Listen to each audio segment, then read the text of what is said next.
Pemirsa, jalur zonasi bina lingkungan menjadi gelombang terakhir pelaksanaan penerimaan peserta didik baru PPDB SMP di Kota Denpasar.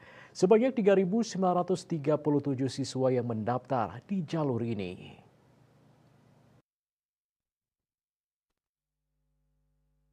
Kabid Pendidikan SMP Distrik Pora Kota Denpasar Anak Agung Putu Gede Astre Kamis 4 Juli mengatakan dalam jalur zonasi bina lingkungan sebanyak 1.400 pendaftar ditolak, sedangkan 2.537 siswa diterima yang selanjutnya diseleksi kembali karena kuota untuk jalur zonasi bina lingkungan ini sebanyak 1.384 orang.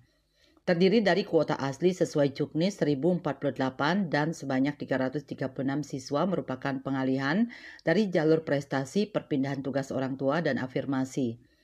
Dari jalur prestasi dialihkan sebanyak 199 dari jalur perpindahan tugas orang tua 112 dan dari jalur afirmasi sebanyak 25. Setiap sisa pada masing-masing jalur dialihkan ke jalur zonasi bina lingkungan. Dari hasil seleksi pada jalur zonasi bina lingkungan yang diterima sebanyak 1.365 siswa, masih ada sisa kuota sebanyak 19 orang di SMPN 11 Denpasar yang berlokasi di Serangan. Terkait sisa tersebut, pihaknya mengaku akan melaporkan ke Wali Kota Denpasar untuk kebijakan selanjutnya.